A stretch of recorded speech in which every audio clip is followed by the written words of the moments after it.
Latter-day Contemplation is a podcast hosted by two Latter-day Saints who have found great value in experiencing God through walking a path of contemplation. The views expressed herein are our own. Hello and welcome to Latter-day Contemplation. We are your hosts, Riley Risto And Christopher Hurtado. Latter-day Contemplation started as an exploration of contemplative practices from many traditions to enhance our discipleship of Jesus Christ. We are by no means experts in the topics we discuss, but what we have is an openness to questions, a hunger to discover truth wherever we can find it, and a desire to share in the transformative life of inner peace. We love that you've joined us, and we hope that you find value in this community. Welcome back for Latter-day Contemplation. I'm Christopher Hurtado. And I'm Riley Risto. Riley, I'm excited to talk to you today about the Logos. You brought it up as a potential topic. You were reading some commentary on 1 John, 1 John, right? From Yogananda, is that right? Yeah, among other things. And yeah, I don't know that I really thought this through when I offered it up as a potential candidate for a show topic. Yeah, well, that came up when we talked about it pre-show, and we ended up postponing, and here we are back to record. We talked about Heraclitus, too, and then Paul Tillich. You had read some Paul Tillich. I've been reading one of his disciples, Thomas Cathcart, has a new book. And yeah, there's something here to talk about in the Logos. In the beginning was the Logos. Yeah, maybe we'll just hit different aspects of it and, try to give people insight beyond the surface level understanding of Logos that maybe most people are familiar with. When I first encountered this term, it was really just, I took for granted that Logos equaled Jesus. And I'm like, oh, okay, it's just a word that basically means Jesus. Well, what does Logos mean? Logos means a spoken word or a word, if to be even more simple about it. But what does that actually mean to say that Jesus is a word? And so I never really dug deeper into that until, kind of diving in a little deeper myself in the last few years. And there's a lot of depth to that. I mean, this is something that has been debated by theologians since those words were written by John the Beloved. And trying to figure that out is probably more than we can do in one episode. But what we'd like to do is just start to scratch the surface of the various ways that can be understood or interpreted. And so maybe to begin, Chris, do you mind if I just read this section from the Gospel of John? That's a great place to start. Let's do that. And I'll just preface it by saying that John is a little different from the other gospel writers. And I think most people understand this. There's the synoptic gospels, which is the Matthew, Mark, and Luke. And then there's John. And they recount different parts of Jesus' life. Sometimes they overlap. There are harmonies that can tell you, exactly which parts are overlapping. But John takes a different tack than the other three writers. His is a much more mystical approach to Jesus and what his life meant, not just who he was and the things that he did, but like what was the Jesus meaning? What was the meaning of Jesus the Christ? And so this hits different than the other Gospels in some ways, and you won't find this same language in the synoptic gospel writers. So I'll just go ahead and read this. In the beginning was the Word, and the Word was with God, and the Word was God. The same was in the beginning with God. All things were made by him, and without him was not anything made that was made. In him was life, and the life was the light of men. And the light shineth in darkness, and the darkness comprehended it not. And then it goes on to talk a little bit about John and his relationship to Jesus. But those first 5 verses or so, talking about the Word, they're pretty abstract for most people, unless you just take for granted that Jesus is the Word. And if you just replace Word with Jesus through those first 5 verses, oh, okay, now I get it. And you just kind of roll right through without, again, applying much depth or thought to what that actually means for Jesus to be the Word of God. So that's where we hope to sort of scratch a little deeper and find out what's below the surface. Yeah, and there's a definitely an echo of Heraclitus in that opening line from 1 John. Heraclitus is an ancient Greek philosopher, a Presocratic philosopher. The Presocratic philosophers, Their project really is to try to come up with an explanation of some kind of analysis of everything that is. And typically it's one thing, some would say, there's one philosopher says it's everything comes from water. Another one says, it comes from, we get the atomic principle comes out in the pre-Socratic philosophers. And then you have Heraclitus who says fire, and you have Parmenides saying, giving the four elements, the traditional four elements, one of which is fire. But Heraclitus's idea of fire is different. It's not the same one as Parmenides. It's not that fire that burns. It's more of a psychological principle. It's something that isn't a literal fire. It's not metaphysical at all. The rest of these guys are up to something metaphysical in terms of explaining things, whereas Heraclitus is taking a more psychological approach. Yeah, Heraclitus isn't trying to give you some kind of ontology, building one step upon another of what was that original motivating act or actor. He's essentially saying that everything that we know of is fire. It's constantly in flux. It constantly changes. So something is and it also isn't. Something is up and something is down at the same time. And so it's a very mystical approach to the philosophy of science, really. Yeah. And also on Heraclitus, to give a little more of the Sitz and Leben of Heraclitus, right? His context, right? His context is he's writing at the same time as Gautama Buddha. And by the way, he's also a prince. Heraclitus is a prince who, like Gautama Buddha, sort of withdraws from that. He has the right to be a king, and he withdraws from that and becomes a philosopher, just like Gautama Buddha did to become the Buddha as we know him. He's writing at the same time also as Lao Tzu, who's the author of the Tao Te Ching, and Confucius. And again, we've mentioned in past episodes somewhere that if you look at Confucius and Lao Tzu is giving you the esoteric and Confucius the esoteric. In Confucius, you get something like this law that you live, kind of like, if you would just take that on its own, you might be something like a Pharisee. But Lao Tzu gives you the esoteric, the inner dimension of that way of living. And at the same time, we're getting, it's poetic. There's something poetic about Heraclitus. And it's very much, it's wisdom literature, right? It really is. And it's like the Proverbs and Ecclesiastes and Job and the Bible in that sense. So according to Heraclitus, what is this logos? What does it represent? It really is a principle, as you've said, Riley, it's this principle that says that there's two senses, I think, in which we can think about the logos, right? In one way, the logos is a reality. At least it's a psychological explanation of reality because, again, it's not metaphysical. It's the way things are. But there's another sense of logos because it does translate from the Greek into English as word, and it can also translate rational principle, sentence, paragraph. So think language, right? So there's a reality that you can describe in language, and so then that's another sense of logos. There's the logos that's the organizing principle, which actually in a Heraclitean way includes, it's a conjunction of opposites, because anything you can say, you can also say the opposite.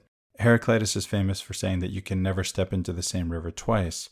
And so in a sense, he recognizes that it's still the same river, but the water that you stepped into in that river earlier is now gone, and it's again and again, it becomes a new river. Yeah, the ripples have changed, the rocks have moved, the weather has changed on the surface of the water. There's so much around it that's influencing it that it's never the same river twice. Yeah, so if we want to actually pin a metaphysical interpretation on Heraclitus, it's really this flux. He wants to say that everything is flux. Everything's in movement. Everything's constantly changing. And so when you go to describe it, that's another sense of logos, because now you're using words. So we can equate this to the experience of God that, say, a prophet has in actually coming into contact with the divine, versus that prophet then putting in writing what is actually ineffable, what actually can't be put into words. Yeah, it's always insufficient, to try to describe an experience that's unique, that is ecstatic. And I think the lesson we can learn from Heraclitus is that whatever is there in words, first of all, it's not the actual, that logos is not the same as the logos that's the reality that is being put into words. They're different, right? One thing is the reality itself, another thing is an expression of it, in that other kind of logos, which is just language. And the second thing we can take away from it, if we remember what Heraclitus is telling us, is that whatever is there in black and white on paper, so to speak, you could actually look at in another way. So you have multivalency of interpretation possible, and you even have, which extends all the way to the opposite even of what is being said on the face of it, right? These are the possibilities that there are. Where, again, if Jesus, or if the Word is Jesus, then at the same time, there's more to the Word than Jesus. There's more to Christ than Jesus. Jesus is the Christ, and yet so is Private Desmond Doss, for example. I don't know if you know the story of Desmond Doss, Riley, the nonviolent private who goes into World War II because he wants to do, I don't know, what everybody else is doing around him. He feels some sense of duty toward his country.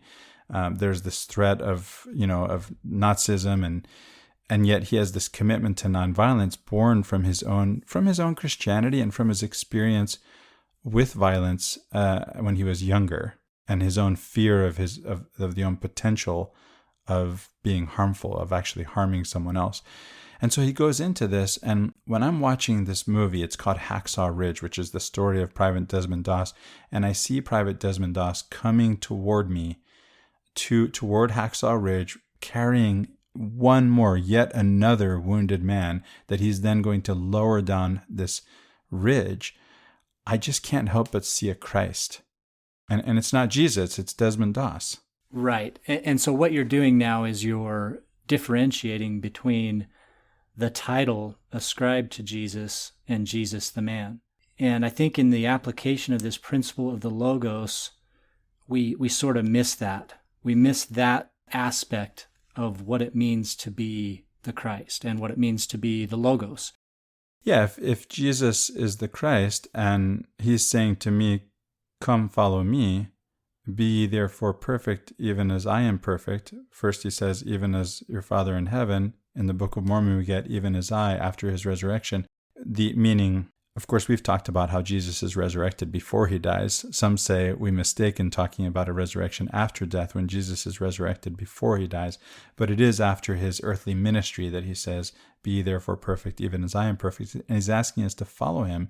Then in some sense, we can become Christ's. And that's very much in line with our theology, right? That we become saviors on Mount Zion.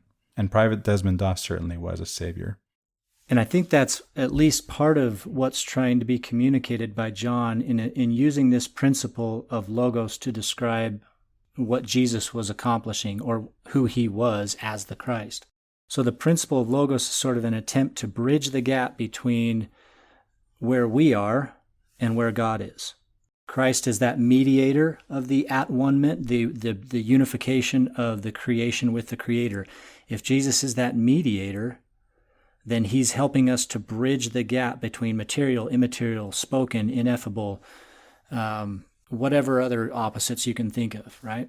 All the opposites that we know that Heraclitus saw as conjoined, because at the same time you can say, this is the same river, you could also say it's not.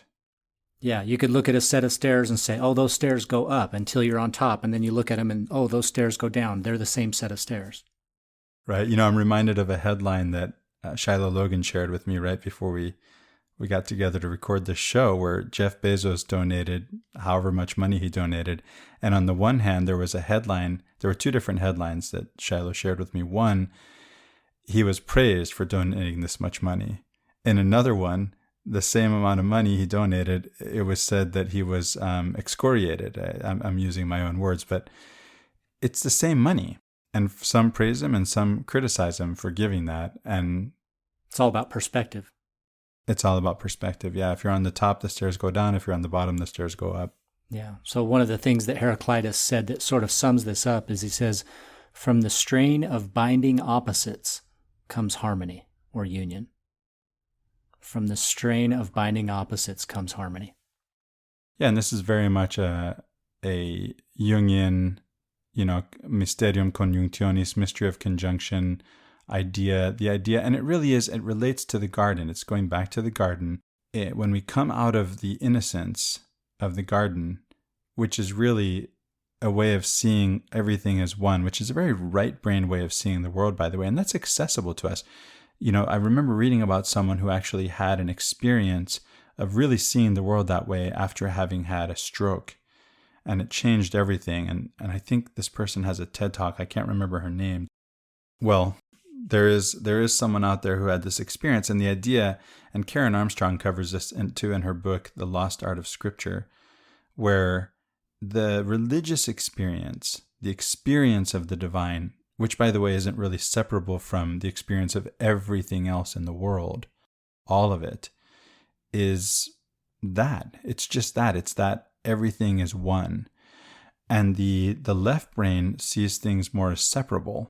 And both are true. And it's interesting that we have in this microcosm that we call our bodies, we have both. We have the left brain and we have the right brain, and they work together.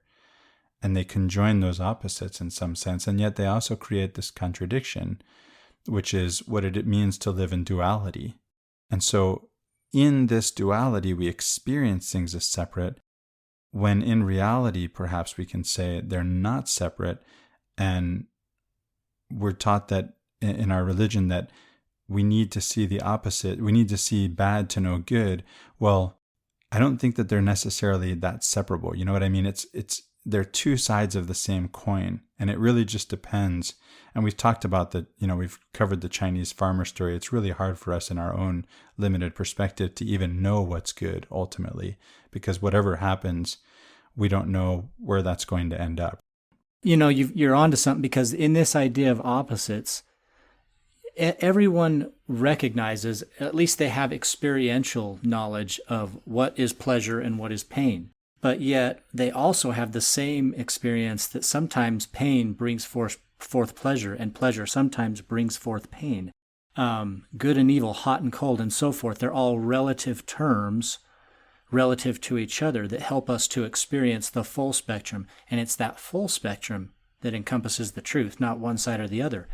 And so it's very Eastern thought that is what Heraclitus is kind of most paralleling here, is that like in Vedic thought, for instance, there are balancing mechanisms, balancing forces that help keep, the universe basically in balance, and one without the other, and all of a sudden this universe is out of balance. And so you have in Vedic thought, you have this idea of Maya, or delusion.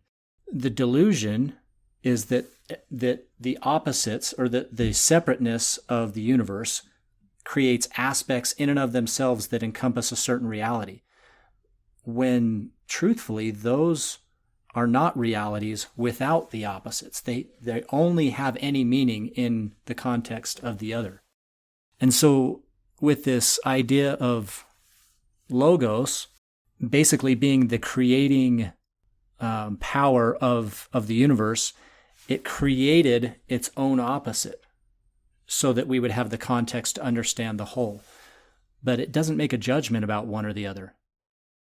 Right. And so I think the project of humanity, of coming into this duality, really culminates in our divinization, if you will, by going back out of that into unity.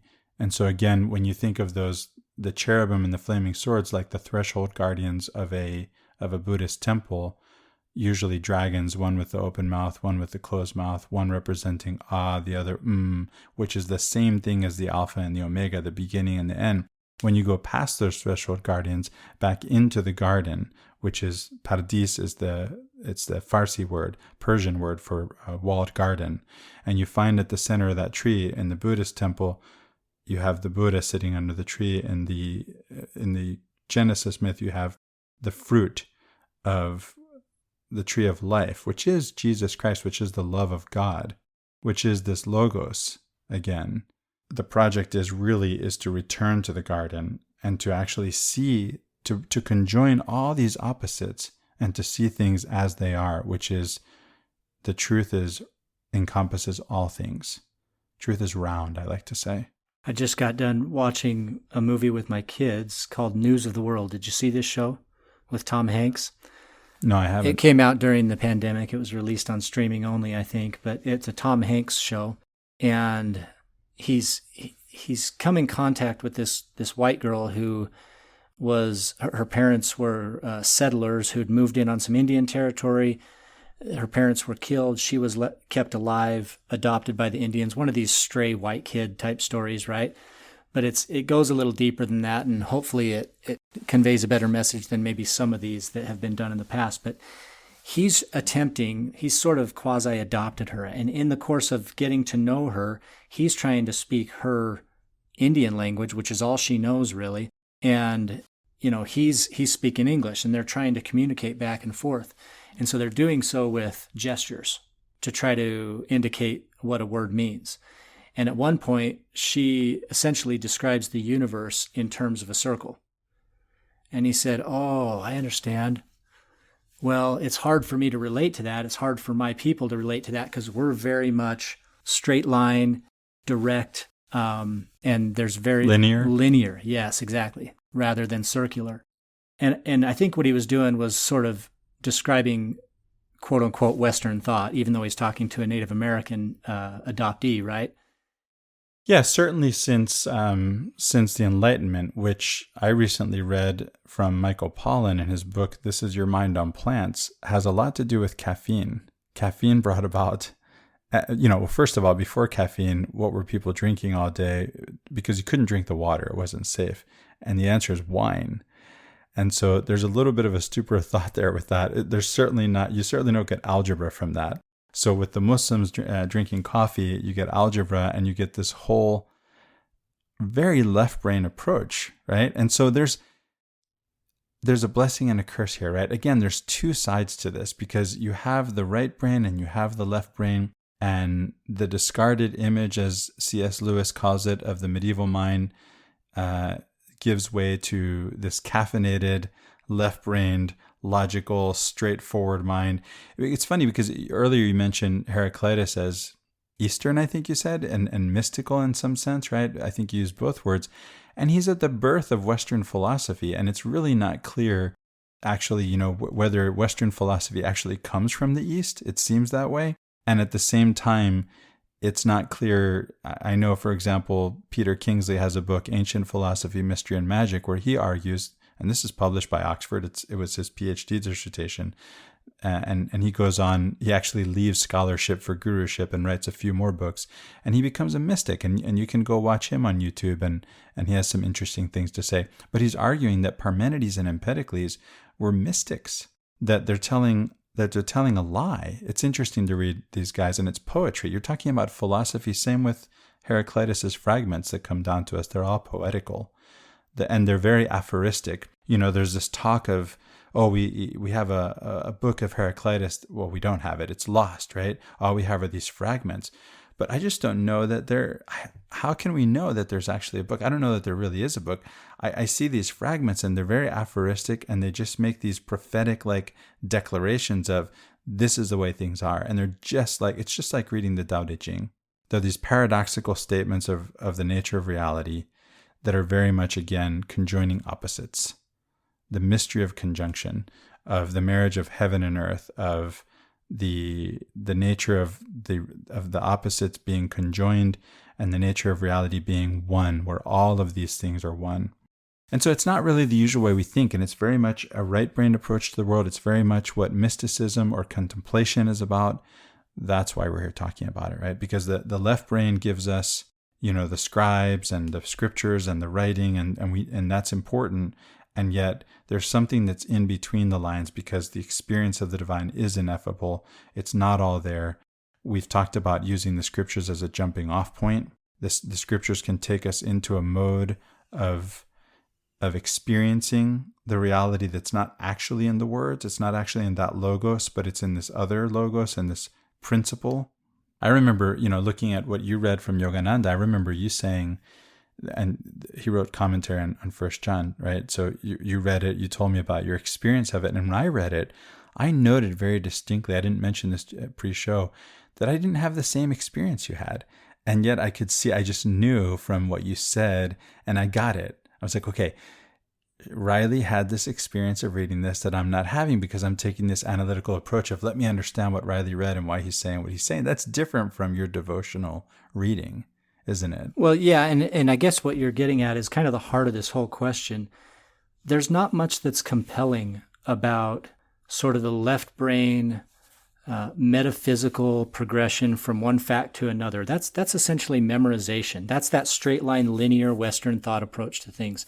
And honestly, it's not that compelling. It might be fascinating to see how one thing leads to another, leads to another, leads to another, but compelling, not so much, at least for me. To me, original thought and seeing, like the reason why Heraclitus or the Zen koans or the Bhagavad Gita are interesting is because they present you with sets of opposites and essentially tell you they're the same. And you're like, how? That's confusing. But they're intentionally engaging your mind beyond the limits of that linear thought. Yeah, and I know for many, if this applies to you, dear listener, you may just reject these offhand. This is an invitation to go into some of these writings and to really be open to them. Just be open to the possibility of what these authors are saying, because this is really where the contemplation rubber meets the road, and going into these kind of writings and experiencing some sense of what is being, what is trying to be put forward and gotten across. Right. So you have someone like Meister Eckhart in the 1300s that's, he's a devoted Christian, obviously. He's, that's his whole life. And yet he's telling his apprentices and those learning from him, his students, to reject the very notions you have of God. That must have been shocking for them. Eliminate the very idea of God. Now, there's a key word there, obviously, idea, because our ideas of God are what end up defining God for us. And in other words, we're being idolatrous. We're making God in our image versus letting God be God and having an experience with that. That's the difference between, the contemplative approach, the mystical approach to God, and, the fact-based, memorization or whatever that a lot of Western traditions kind of, the space they play in. Yeah, creeds, articles of faith. Exactly. All the memorization stuff, the catechisms. Theology, right, catechisms, exactly. Right. Yeah. Yeah, that's not what an experience of God is about. It's none of that. And it may include all of that. It may include all of that, but it's not just that. Right. There's so much more to God that we can experience, and we have to be willing to set aside those preconceived notions that we have. And when we make these symbols that are the logos, the expression in language of God into God, that's idolatry, right? We've made the symbol the referent rather than realizing that the symbol points to a reality beyond itself. Well, and in this case, the symbol is simplified all the way down to the most basic that you can get, which is essentially letters. Letters organized into a word, and that's as simple a symbol as you could possibly get. A letter representing a sound, and that sound causes vibration, and the vibration moves upon the void and creates disturbances in the void and maybe pockets, and it's in those pockets that things start to fall together and creation begins to happen. And so this organization of creation begins with the most simple of symbols there is, the letters and the sounds organized together into creation. It's interesting when you talk about letters and sounds. I see again this dichotomy between, I think of the letters as left-brained and that sort of logos, and I think of the sounds as right-brained. And this is very much the way it's talked about in science and in Karen Armstrong's book I'm reading on, The Lost Art of Scripture.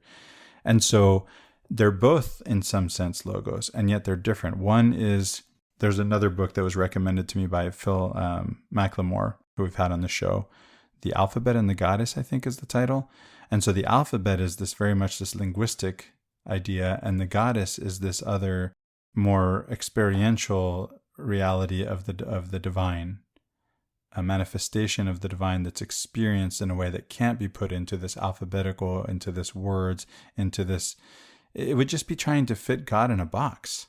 Yeah, so I think, you've got two aspects to logos here, and both are true at the same time. Both are needed, both are necessary. One is the spoken word, that's aural, A-U-R-A-L, and the other one is the written word, which is the letters and the symbols that you're referring to, right? And that logos together, being brought together in the figure of Jesus as the Christ, is the bridge between the two. He's pointing to experiences with symbols, with letters, with words, whether they're spoken or written. Those symbols are pointing to something else, an experience. You know, when Joseph is asked by this reporter back east, you know, what do you Latter-day Saints believe? And, you know, if you were to put him on the spot as a Latter-day Saint and say, what is it that we believe? He would probably say something along the lines of, this is speculative, of course, but come and see. Because he took people along with him on the journey of discovering God so often through experience. It was the Kirtland Temple revelatory experience. It was the 8 and the 3 witnesses together having an experience, spiritual or material or otherwise, of the plates. It was, you know, the Council of 50 and the School of the Prophets and the, you know, you name it, any other number of experiences they had together, whether it's, you know, trying to organize Zion communities and whatever. People were along for the experience. Yeah, let's not forget the experiences that he shared in receiving revelation with others and actually having a shared experience of receiving revelation, as he did with Oliver Cowdery and with Signe Rigdon. Yeah. At the revelation of the priesthood, at the baptisms, at the Kirtland Temple experience, all those are shared revelatory moments. And Jesus very much did the same thing. He shared these experiences when he was being baptized. You know, John the Baptist sees it along with everyone else there, the manifestation of the Spirit and hearing the words coming from heaven, from God, the aural, A-U-R-A-L words coming from God, in this is my beloved Son in whom I'm well pleased, that sort of thing. So all of these are shared experiences, which is different than just the symbols. Yeah, and then here's this reporter saying, yeah, but I need something I can write down, right?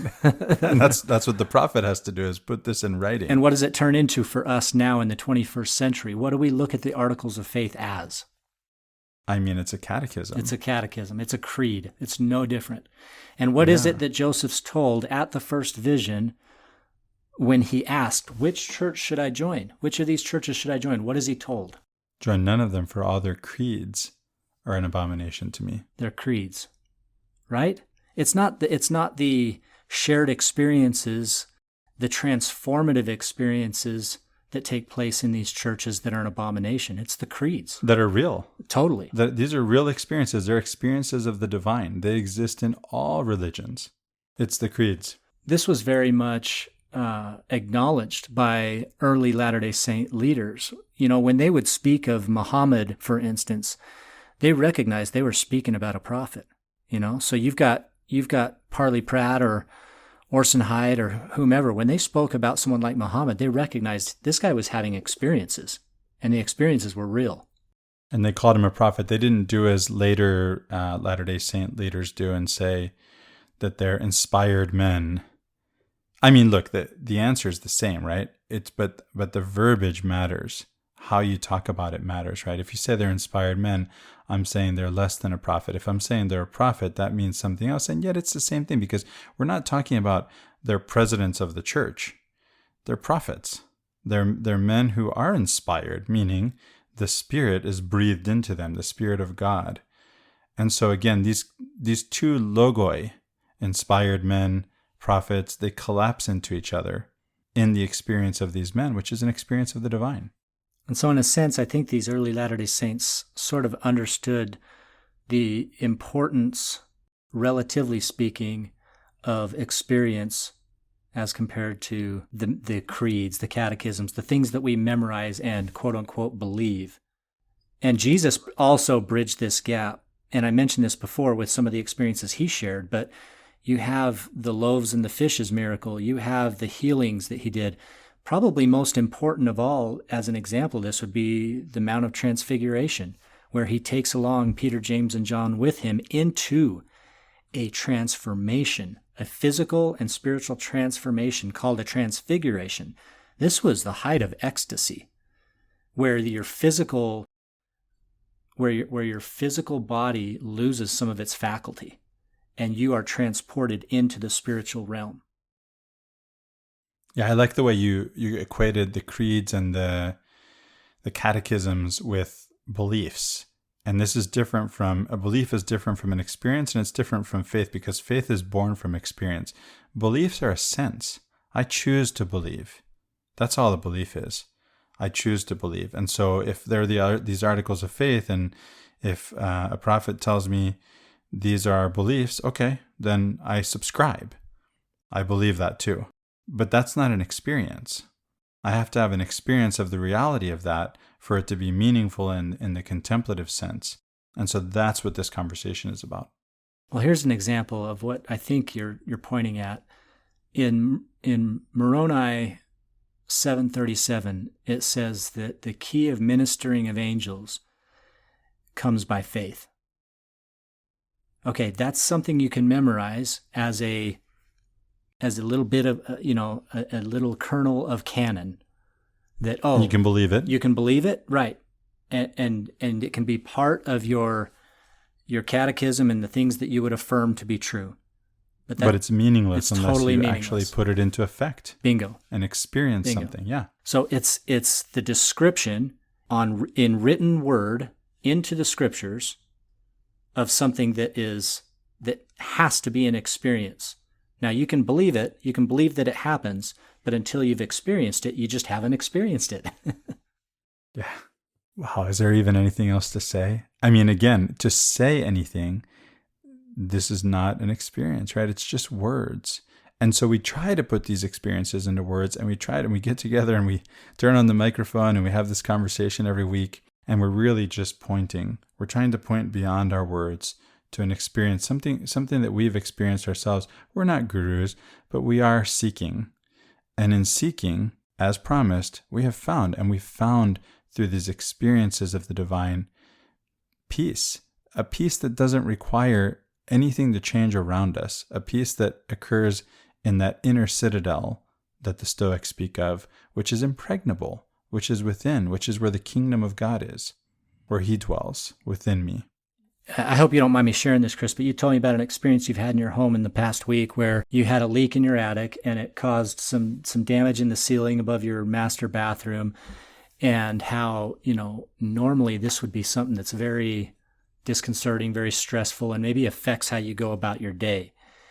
And yet you approached it with a certain amount of dispassionate non-attachment as a result of meditation. And so if we're giving people practical advice that is also useful from a spiritual standpoint, it's that, we can bridge that gap between the things that we believe and know are true, that peace comes from, for instance, the gospel, or knowing Christ and the peace that he can bring, and actually experiencing it through communion.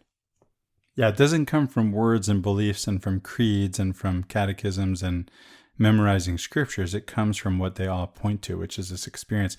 You're right, Riley. I'm not going to tell you it didn't affect me in any way. It sort of got in the way of my, the plumber comes and I'm not reading, I'm talking to the plumber, and I made a new friend, by the way.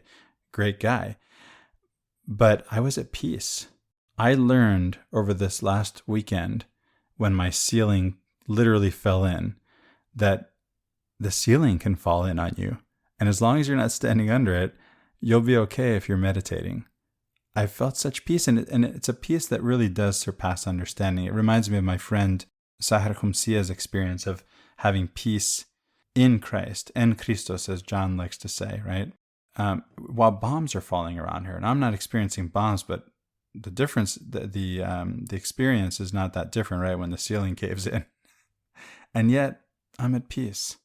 Yeah, to take a more extreme example, you have someone like Viktor Frankl, who's writing about the peace and meaning that he still derives, even in the worst of circumstances you could possibly imagine in a concentration camp, and yet he still sees meaning and purpose to life, even in those circumstances. And those around him who did not survive. It was in the meaning in this that he found in the suffering that he survived. Yeah, and if there's no other message that we can get from Jesus, it's sort of that. I mean, why else would he go all the way to the end of this earthly ministry and have it conclude in his horrific crucifixion if he weren't pointing to something, below that surface. What we see on the surface is that he suffered a miserable death. But if you scratch below that surface a little bit, he was communicating the value and meaning to life.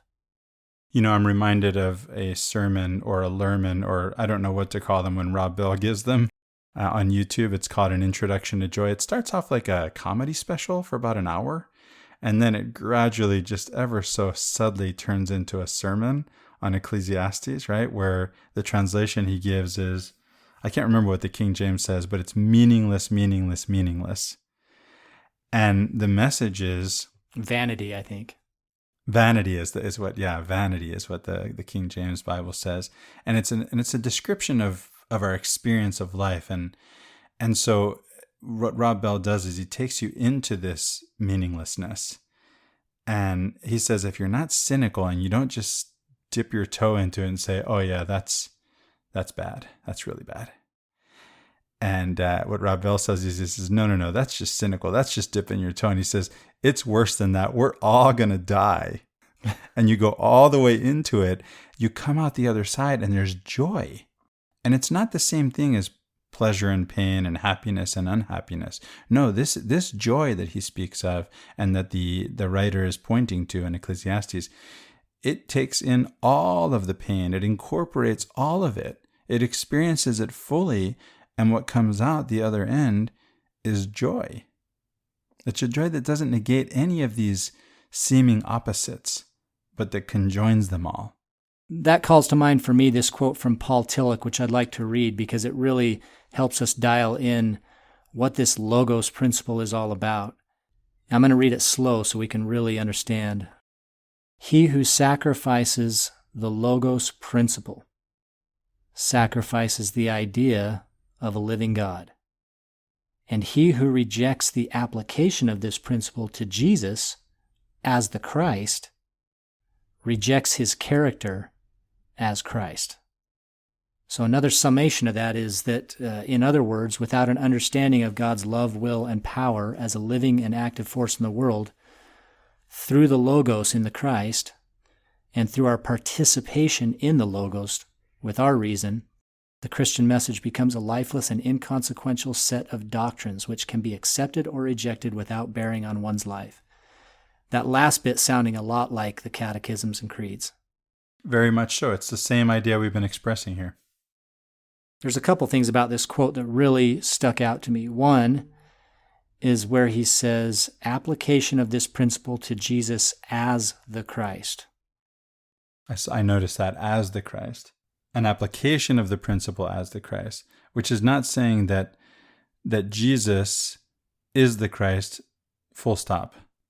It's this idea that this applies, that the idea of Christ, which Richard Rohr called a universal Christ, and which I expressed earlier in the personification of the Savior on Mount Zion in Private Desmond Doss, that Christ is bigger than Jesus. Yes, Jesus is the Christ. I affirm that. And yet there's more to it. Yeah, I mean, we can get, some people might listen to this and go, oh man, that's full-on blasphemy. To say that Jesus isn't the Christ, that's not what we're saying. What we're saying is that even Jesus himself was pointing to God. He would say, don't call me good. There is none good but God. It's the God aspect of his nature that is good. It's not him, it's God. And it's available to all of us, and he's asking us to come, follow me, and be perfect, even as he is. Yeah, so he knows his role. He knows he's the mediator of the atonement, that he's the advocate with the Father. He's not the Father. That mediation is him trying to draw us to that God principle within ourselves, like awareness, a recognition of how God intercedes in our lives. How does he do it? He does it through us. I mean, we understand that. That's in our own theology, that we are his hands, that we are the acting principle of God on the earth. It's through us that acts of service are done. It's through us that, works of love are done. It's through us that people feel loved and part of a community of Christ. That's how God intercedes here on earth, is through us, through the God in us, our better nature, through the Christ. So there's more to this word, as in the beginning was the Word, and the Word was with God, and the Word was God, than just this capital W O-R-D that replaces G-E, capital J-E-S-U-S, right? That they stand one for the, yes, Jesus is the Word, and yet the Word is God, and God is with Jesus, and Jesus is with God and with the Word. And I'm riffing on 1 John 1 at this point, right? There's more to this than meets the eye. It doesn't say in the beginning was Jesus. And by the way, this wasn't the interpretation of the early church fathers, who actually recognized the Heraclitean nature of these writings. And remember, these writings, whether it be some more than others, especially Matthew, was well versed in Greek rhetoric and philosophy, and John has been compared even to the Bacchae of Euripides, which doesn't mean that he actually could be taking that story, which is familiar to his audience, and repurposing it and sort of pointing in a different direction with it, instead of to Dionysus, to Jesus the Christ. And yet it could just be, as Jung would have it, this perennial wisdom that just pops up. It shows up in Euripides, it shows up in John, the beloved, and there's a truth behind these words, whether they come up now or later, earlier, from one or another, whether it be by his voice or by the voice of his servants, whoever they may be. It's not up to me. It is up to me. It's up to me through the Spirit, right, to discern, because the Spirit testifies of the truth of all things. And we're talking about the same truth, expressed in different words, in different times, in different contexts, in different places. Well, you bring up this perennial wisdom, and Eliade would say that the history, in order to be memorable, has to conform to the archetype. If it doesn't, it falls out of the collective memory. And so, that's essentially what I hear you saying, is that whether it's a repurposing or retelling of an old story, it doesn't matter. The story is still true with different characters. Yeah, it's important to keep in mind when it comes to the biblical authors that they're not actually trying to be historians, especially not in the way that we think of and understand history today. That wasn't available to them. That wasn't part of their experience. And even if it were, that's not their project. It's not ideal either. In communicating wisdom and truth and spiritual knowledge, it's not ideal to just recount historical events. It's much more ideal to communicate in a way that fits how we understand morals, like the moral of the story, morals. And that's the way we understand them, is in the context of certain patterns of stories. And so you have John hearkening back to the Genesis account and essentially setting up his description of Jesus as the Word very much in the pattern of how God created heaven and earth in first Genesis. Very much so. Yeah. And, pointing us to these archetypal ideas and pointing us ultimately to an experience of God, of the divine, such that we can fully experience the divine for ourselves. Yeah, another example of kind of what you're hitting on there is that both Clement of Alexandria and Justin Martyr, who were in the 1st and 2nd century following Christ, they acknowledged the truth behind Heraclitus and his ideas, and they actually thought that he would make a good Christian. What they're essentially saying is these truths don't have, time constraints. And they don't belong to anybody but God, right? Truth is, in some sense, the truth is one of God's names. Out of the 99 names of God in Islam, al-Haq, the truth, right? Christianity too, the way, the truth, and the life. The way, the truth, and the life, yeah. So how do we access this logos? How do we read our scriptures the way they're intended? I mean, here there's a clue in the question, right? I'm going to let you answer too, Riley, but I'm going to give my own answer first, since I was begging the question there. If we understand what the scriptures are doing, and we can read them, and it was done, and they have to be reinterpreted. As we talked about this in our episode on the importance of the church, right? Of a church, I think is what we said, the importance of a church, not the church. But this idea of the ecclesia, the calling out, the gathering of the people of God, of which we're a part, or of which we at least hope to be a part, right? We're a member. We're a member, right, of the body of Christ, exactly. So again, these are images, and they're archetypal images, and they're psychological images. I think Heraclitus gets it right, and he stands out among the Presocratics for taking that approach. That's not a metaphysical approach. That's very much a psychological approach that sees the microcosm in man that reflects the macrocosm of the wider universe that he's a part of, and yet not separate from. Separate and not separate. If you're a wave, okay, yeah, you stand alone as a wave, but you're part of the ocean, and you go back into it, and there becomes another wave. And you see this pattern was recognized by Heraclitus. It was recognized by the early church fathers, and you can recognize it too. It's easy to recognize. And if you come out, I had a conversation with someone. I won't name him. This was a private conversation where he says he woke up one day, and he just, because there's this concern about being a wave, being an individual, right? And he says he woke up one day and he was the ocean, and he wasn't concerned at all, because the ocean includes the wave, and the wave is a part of the ocean.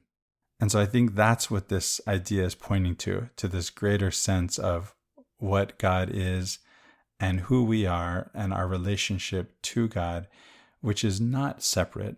The reality is that God is always with us. This is the metaphysical reality. What's our experience? What's our epistemological awareness of this? That varies. So back to your question, how do you access or participate in the principle of logos?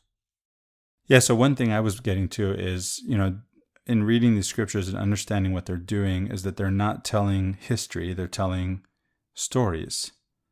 And these stories are true. I'm not saying by saying they're not history that they're not true. The scriptures are always true, and sometimes they're historical.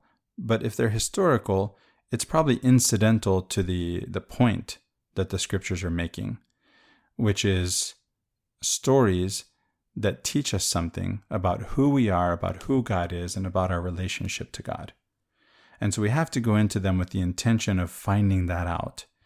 If we're looking for history, there's history books, and they include archaeology, and they include so many tools that were not available to John or any of the other disciples, and which, again, by the way, they wouldn't have been interested in anyway, because they're not writing history. That's not the point. So that's one answer.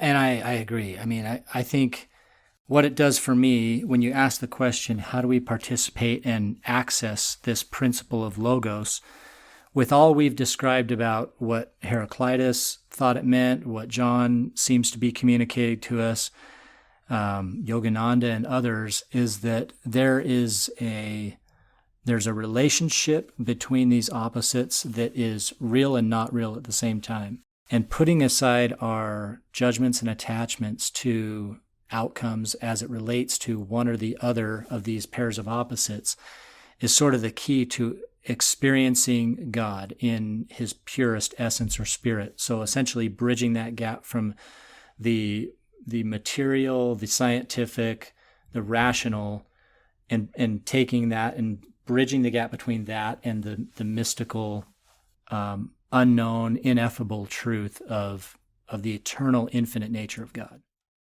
I'd like to share a quote, Riley. You suggested I do this, and I think it fits right here. If in listening to this conversation, anyone feels like I have no idea what these guys are talking about, they've introduced me to this idea of the word, and I just don't get it. Heraclitus saw it coming.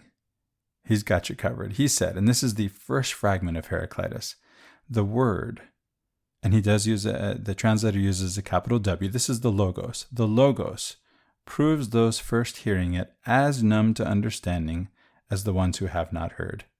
Yet all things follow from the word, or the logos.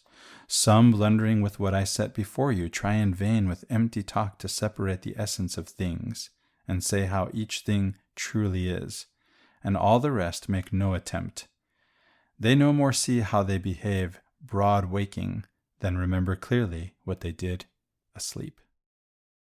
The Logos is something to ponder. The Logos is something to contemplate. The Logos is not something where you just read 1 John 1 and you just say, oh yeah, Word equals Jesus, the end. Oh, there was a fruit in the garden. They ate from the fruit. Okay, and the extent of your conversation is maybe, I wonder what fruit it was. It's not. Right. It's not a fruit. It's a symbol, right? It's a symbol, and it becomes much more interesting to ask something like, "What does that mean? What is the meaning of the Logos? What is the meaning of the fruit?" It's not just Logos equals Jesus. It's not just fruit equals pomegranate or who knows what, apple. No, it's, what does it mean that they ate a fruit? What does it mean that what followed? What is the Logos? And these are questions we have to ponder, we have to contemplate, we have to meditate on, we have to pray and ask, and we have to seek the guidance and influence of the Holy Ghost. The spirit of prophecy and revelation by which these ideas were given is the only key to unlocking them. Along those lines, the thought that comes to me is that as you called out with this idea of fruit, that you can extend that to anything. All manifestations, all representations of reality in the form of the matter that we bring in, it's all symbols. And by saying that, I don't mean that they are mere symbols, that they are, that they have no meaning in and of themselves. They're not mere symbols. Everything is a symbol. It's all symbols. Yeah, especially in words, right? When we're talking about words. I think it fits here to talk about the idea of conceptualization and how that works. Because you think a chair is a chair. No, it really is a chair. No, look, it's arbitrary. When you say a chair, it's arbitrary. You're ignoring the things that are different. Let me go table instead. You're ignoring the things that are different. Some have 3 legs, some have 4, some are round, some are oval, some are square, some are rectangular.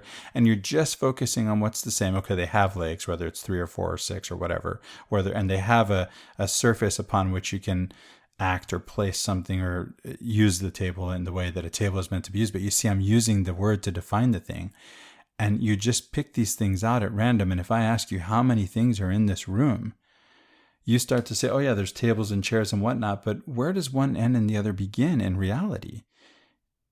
Yes, you can have this Logos, this language, this way of, let's face it, arbitrarily separating out reality into separable parts. But at the same time, it's both and. At the same time, that's not the reality of things. The reality of things is that it's all one thing, and it's just arbitrary. The only reality is everything. We think that this is solid and that's not, and yet it's all vibration. And at the quantum level, we know that it's just mostly empty space. And so you can see where it's possible that you could walk on water, that you could walk through walls, or that you could walk through a crowd and not be detected. How many things are in this room? Am I counting the carpet? Am I going to count the fibers in the carpet? Why am I ignoring those? Why am I not counting the atoms? Aristotle gave us in the categories how we divide up the world, and we took it and we swallowed hook, line, and sinker. And if we're not aware, if we're not part of this conversation that we're bringing to you, then you might just think that's all there is. But that's really arbitrary, and it really was something Aristotle came up with that becomes part of who and what you are and how you think, without maybe even knowing who Aristotle was. And there's more to reality than that, and there's more to God than that. And we're so conditioned and created in that space that it has become part of us to understand the world in that way. But I think one of the beautiful things about Scripture that has been retained are these instances of miracles. Because the miracles point out exactly what you just talked about. That is that these things are not so concrete as we like to make them out to be. Someone who has mastery or command over the concepts of matter as we experience them can also subject them to his will.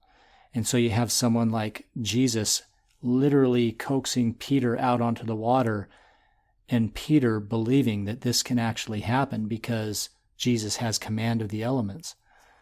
Or you have, even today, you have master yogis who will tell you they can levitate All this is an example of the idea or the symbol of all of these categories of things really just being part of one great truthful whole. It's the whole that has any reality. If you'll allow it, Riley, I'll agree with everything you said and take out the literally and have it both ways. That's just something I say without even thinking about it sometimes, but you're right. Okay, all right then. Well, this has been a great conversation, Riley. I hope that this has done something to open up the logos to you, our listener, and that it brings to your awareness possibilities beyond those prior to this conversation. Be open to those possibilities. Yeah, it's been enjoyable for me. Even in this short space of an hour, it feels like I've learned something more about the experience of logos versus the concept. And so, I look forward to maybe having that experience at some point to really have logos manifested either within me or be sensory for me. I'm not sure how that's going to happen, but I look forward to experiences. And that's what this podcast, I think, is all about.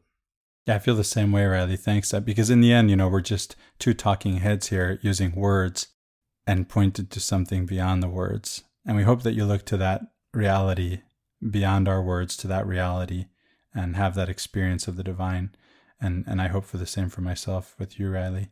Thank you for having this conversation with me. For Latter-day Contemplation, I'm Christopher Hurtado. And I'm Riley Risto. Have a great week.